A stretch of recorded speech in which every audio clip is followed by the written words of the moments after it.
Jangan lupa like, komen, dan subscribe channel YouTube TVRI Bengkulu dan nyalakan lonceng notifikasinya.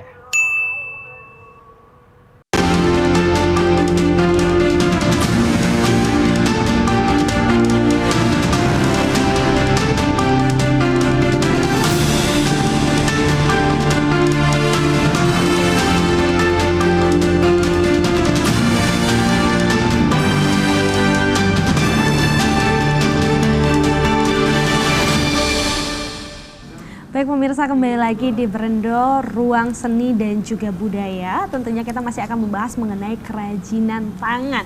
Nah tadi kan sempat disampaikan gitu ya, bahwa memang kerajinan tangan ini harus membutuhkan ketekunan, ketelitian yang memang khusus nih. Emang seperti apa sih membuat buket bunga itu, Mbak?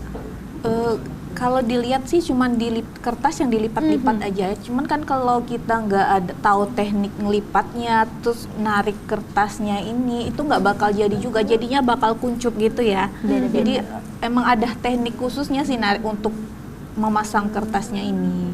Jadi memang ada tekniknya ya. Dan juga kalau memang kerajinan tangan itu kayaknya membutuhkan apa ya, jam terbang juga ya, membiasakan tangan gitu ya. Iya kan, benar nggak di Mbak Olive? Betul. Jadi gimana nih kalau ketika kita awal nih membuat sebuah kerajinan sampai sekarang, kayaknya sekarang lebih baik daripada yang kemarin ya. Seperti apa nih? Jadi memang banyak praktek itu bikin better lah ya. Jadi perbandingannya kalau saya dulu bikin buket bunga itu tuh lebih ke lonjong aja gitu. Dan bentuknya tuh udah plek kayak gitu aja. Udah itu semakin kesini banyak eksperimen gitu, dan akhirnya ketemu nih gimana tekniknya, gimana rasanya supaya dia tuh bisa mekar, supaya dia bisa bergelombang, fluffy dan lain-lain. Jadi banyakin praktek dan lihat referensi aja sih. Benar. Jadi walaupun kita melihat referensi gitu ya, tapi tidak diaplikasikan, nggak bisa juga ya Mbak ya. Juga. Benar. Jadi kalau orang-orang kayak udahlah buat aja lebih murah gitu ya, tapi pasti hasilnya beda ya. Iya, pasti beda. Jadi memang jam terbang mereka itu harus kita hargain juga. Apalagi kalau kerajinan tangan itu nggak bisa lah kalau kita bilangnya tanpa kita membayar jam terbang mereka. Keluh kesah mereka tentunya. Untuk menyiapkan tentunya banyak waktu ya. Kalau untuk membuat buket bunga sendiri itu memerlukan waktu berapa lama, Mbak? Kalau udah mahir ya, paling setengah jam udah bisa kelar sih. Yang simple. Dengan gunting-gunting? Yang untuk udah sekalian gunting-guntingnya? Yang simple ya, yang kecil gitu. Paling 1 jam kalau normalnya gitu. Kalau udah mahir ya, kalau dulu awal-awal baru bisa ini nih sampai berjam-jam, 2 jam aja udah greget ya, greget. Kertasnya kayaknya udah hancur. Ya. Terus hasilnya juga nggak maksimal. Bener, karena kita memaksakan tadi ya. Kalau Mbak Olive sendiri? Selain dari tergantung ukurannya, kalau ukuran kecil mungkin bisa setengah jam, bisa berapa belas menit. Cuman kalau misalkan ukuran bunga yang kayak gitu tuh misalnya itu bisa dari persiapan bahannya, dari persiapan bahan, merangkai bunga, udah itu potong kertas dan juga buat buket itu bisa 40-an menit atau berapa menit gitu ya. Bahkan kita pernah coba bikin yang ukuran jumbo itu bisa kayak 1 jam 2 jam gitu. Tapi ukurannya memang jumbo sih, sebesar itu.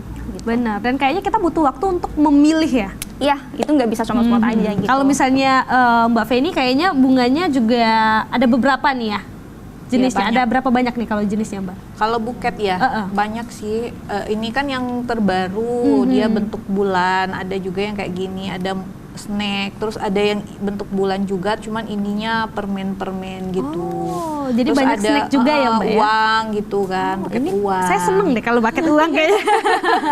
Kalau buket uang itu kan simple banget ya kalau dilihat ya, cuman itu malah lebih ribet sih. Lebih ribet, kenapa Mbak? Lebih ribet karena uangnya harus dimasukin satu-satu ke plastik, terus dikasih tusuk satenya juga, terus kita bakal satu-satu susun uangnya, terus belum lagi kita wrappingnya gitu.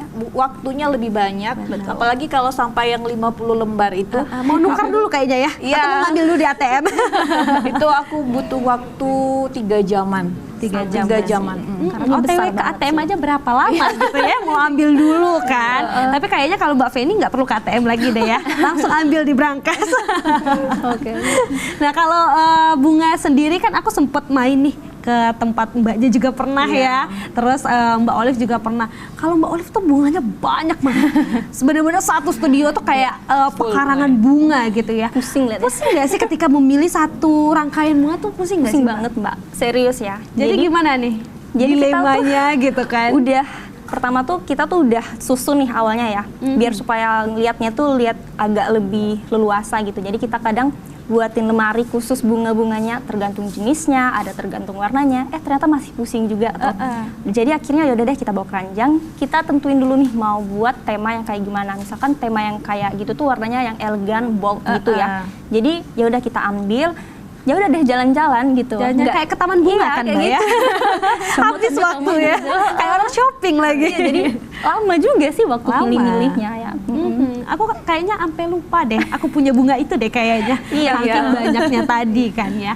Kalau Mbak Feni itu kan karena banyak ya, ada balon, ada bunga. Tapi kalau Mbak Feni sendiri banyaknya teman-teman suka itu apa biasanya? Tergantung marketnya tadi ya. Kalau anak-anak kan lebih ke balon. Tapi kalau paling banyaknya apa nih Mbak?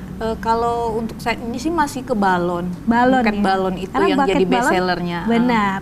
Kayaknya di tren di beberapa tahun ini nggak sih buket balon ya? Nah jadi menjadi inovasi baru juga ya. Nah kalau untuk usaha buket ini sendiri, seperti apa sih melihat peluang bisnisnya yang ada di Bengkulu? Cukup menjanjikan ya, karena kan balon ini kan kita marketnya tadi luas, terus juga bahan baku yang kita mau cari ini juga mudah, jadi minim resiko minim resiko juga, terus juga nggak gitu-gitu aja kita bisa berinovasi, bikin produk baru lagi, jadi banyak banget, luas banget pokoknya di usaha buket ini. Tapi kalau melihat perkembangan bisnis di Bengkulu sendiri kan banyak banget ya.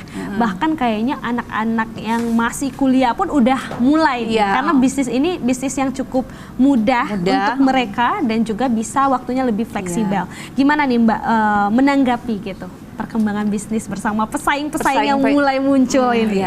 Kita lebih ke inovasi aja ya, kita terus berinovasi, bikin produk baru lagi, nggak yang cuma itu aja. Kalau kami itu setiap bulan itu wajib bikin satu produk baru. Jadi kita nggak cuma fokus di sana aja, jadi mengikuti perkembangan yang sedang tren sekarang sih apa gitu. Jadi memang harus melek media sosial juga ya tentunya ya, jangan sampai ketinggalan. Nah kalau Mbak sendiri nih untuk melihat perkembangan bisnis, apalagi kan kalau dilihat kayaknya memang untuk bisnis yang mengarah bunga Mbak sendiri ini kan cukup sedikit ya, dan juga minatnya itu memang ada market yang khusus gitu ya. Seperti apa nih memberikan edukasi mungkin kepada teman-teman bahwa bunga ini memang layak dan worth it untuk dibeli juga tentunya. Jadi memang agak susah ya kalau misalkan kita tuh mau memperkenalkan. Dulu aja orang-orang bahkan melihat bunga kering itu kayak apa sih, bunga layu gitu, bunga bekas. Ternyata enggak, makin lama makin orang tuh tahu.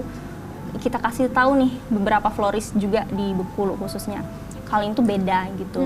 Memang dikembangkan dan diproses supaya dia bisa lebih awet. Contohnya kayak gitu, salah satunya selain mengedukasi. Dan juga harus berkreativitas dan terus berinovasi sih. Setuju kayak kata Mbak Feni tadi, kita nggak bisa bertahan kalau misalkan kayak gitu terus. Kita juga harus melek di dunia sosial, entah itu kita lihat dari referensi luar negeri pun. Kalau kita tuh lebih sukanya ke Korean gitu, jadi kita bisa lihat entah itu rangkaian bunganya, tone warnanya, atau yang lain deh gitu. Jadi moto dari pengrajin ini jangan sampai kita kehilangan inovasi gitu ya, harus terus meningkatkan kreativitas karena kita menunjukkan bahwa kita seorang pengrajin yang memang memiliki kreativitas yang tinggi tentunya. Baik pemirsa, nanti kita akan lanjutkan lagi setelah jeda pariwara berikut ini, tetap di Berendo, Ruang Seni dan Budaya.